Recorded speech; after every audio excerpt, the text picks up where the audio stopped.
नमस्कार, मैं डॉक्टर हेम श्रीवास्तव। आदमी का जब विकास क्रम हम पढ़ते हैं या उसके बारे में जानना चाहते हैं तो उसमें मॉलिक्यूलर इवोल्यूशन एकदम क्लियर कट हमें समझना होता है। अब आज की जो स्टडीज़ है वो पहले की स्टडी से अलग है। बिना मॉलिक्यूलर लेवल तक गए हम किसी भी चीज़ को बहुत साइंटिफिकली नहीं समझ सकते हैं। तो ये मॉलिक्यूलर इवोल्यूशन जो है इसे हम मॉलिक्यूलर क्लॉक भी कह सकते हैं। तो जब हम मॉलिक्यूलर क्लॉक का अध्ययन करते हैं तब हमें पता चलता है कि कहाँ कहाँ कैसे कैसे किस किस काल में किस किस टाइम पीरियड में किस किस इपॉक में किस किस एरा में किस किस युग में मनुष्य कैसे कैसे था और कैसे कैसे उसका विकास क्रम लंगूर या फिर किसी हनुमान एप या इस तरह के किसी पशु से हुआ और कब वो पेड़ से उतरा और कब उसने विकास की अपनी कहानी लिखी। तो इस स्थिति में हमें ये जानना होगा कि एक मॉलिक्यूलर क्लॉक होता है।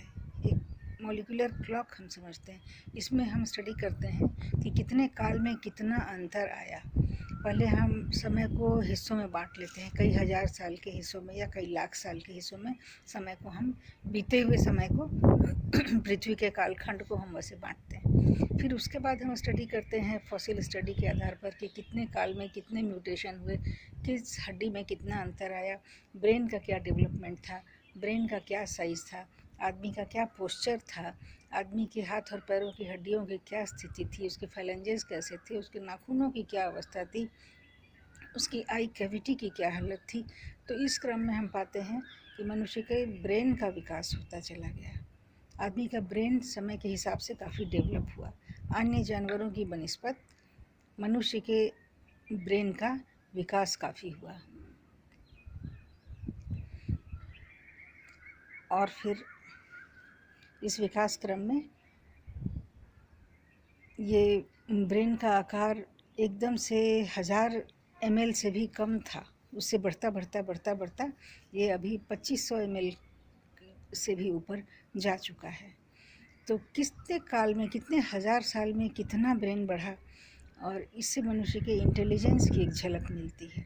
अगर आदमी इतना इंटेलिजेंट ना होता तो फिर आदमी भी नहीं होता।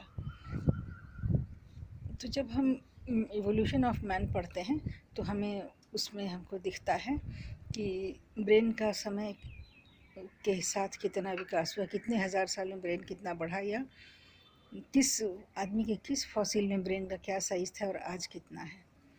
तो इन सब आधार पर हम समझने की कोशिश करते हैं कि मनुष्य अन्य जानवरों से कैसे अलग है और कैसे बना, विकास क्रम की इस ऊंचाई को मनुष्य कैसे छू सका और आगे ट्रेंड क्या है। क्या मनुष्य के ब्रेन की रचना और बदलेगी, क्या मनुष्य का ब्रेन के आकार और बढ़ेगा। हम इस चीज़ को स्टडी करते हैं।